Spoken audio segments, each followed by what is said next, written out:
అందరికీ నమస్తే. నేను మీ కీర్తన, జనసేన పార్టీ రాష్ట్ర అధికార ప్రతినిధి. మీ అందరికీ తెలుసు, అట్టహాసంగా జగన్మోహన్ రెడ్డి గారు దళితుల పక్షపాతి అని అనిపించుకోవాలన్న ప్రయత్నంతో గౌరవనీయులు అంబేద్కర్ గారి విగ్రహాన్ని విజయవాడలో ఆవిష్కరించబోతున్నారు. కానీ ఇక్కడ గమనించాల్సింది ఏంటంటే, గతంలో ఎలక్షన్ టైంలో దళితుల పక్షపాతిని, ఎస్సీ ఎస్టీ బీసీల మైనార్టీల పక్షపాతిని, మీ అందరినీ ఉద్ధరించడానికి, మీకు మేలు చేయడానికి నేను అధికారం చేజిక్కించుకొని తద్వారా మీకు మేలు చేస్తానని చెప్పిన జగన్మోహన్ రెడ్డి గారు అధికారం దక్కించుకున్న తర్వాత వాళ్ళ జీవితాలతో ఎలా ఆటలాడారో, వాళ్ళని బలి పశువులను ఎలా చేశారో అనే విషయాలని కనుమరుగు చేయడం కోసం కొత్త స్ట్రాటజీతో ఈరోజు విగ్రహావిష్కరణ చేస్తూ అంతెత్తు అంబేద్కర్ గారి విగ్రహాన్ని ప్రజల ముందర పెడుతూ ఆయన చేసిన దాష్టికాలను ఆ విగ్రహం వెనుక కనుమరుగు చేసే విధానంగా ప్రయత్నాలు చేస్తుంది.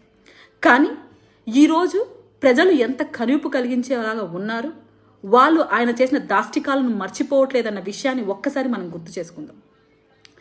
ఒక్కొక్క మహిళ ఈరోజు బలైపోతూ ఉంటే, రాష్ట్రంలో మిస్ అయిపోతూ ఉంటే, తన క్యాడర్ చేత అన్యాయంగా ఇబ్బందులు పడుతూ అఘాయిత్యాలకు గురైపోతూ, దాంట్లో అత్యధిక శాతం మహిళలు దళితులై ఏటేటా వాళ్ళ శాతం పెరిగిపోతూ 40% పైగా అఘాయిత్యాలు జరుగుతూ రాష్ట్రాలన్నింటిలో కల్లా ఏపీనే ముందంజలో ఉంది క్రైమ్లో అని చెప్తూ ఉన్న, నిమ్మకు నీరెత్తినట్టు ఉండి అరాకొరా జరుగుతుంటే ఆగిత్యం చెయ్యాలా అనే మహిళా మంత్రులు, మహిళా హోమ్ మినిస్టర్లని తన కంచుకోటలో పెట్టుకొని వాళ్ళ చేత వాగిస్తూ తను కూడా నోరు జారే ఆ మాట అని ఈరోజు మహిళా పక్షపాతిగా, దళితుల పక్షపాతిగా ఏ విధమైన న్యాయం చేశాడో జగన్మోహన్ రెడ్డి గారు చెప్పాలి.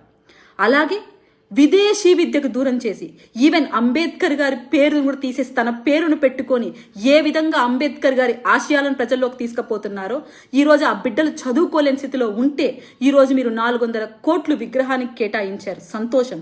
కానీ అదే బిడ్డలు చదువులకి 150 కోట్లు ఎందుకు కేటాయించడానికి మీకు మనసు రాలేదో, ఏ విధంగా మీరు దళిత బడుగు బలహీన వర్గాల పక్షపాతో కూడా ఒక్కసారి గుర్తు చేస్తాను. మరొక విషయం, అనంతబాబు అనే వ్యక్తి సాక్షాత్తు నేనే ఆ వ్యక్తిని హత్య చేసి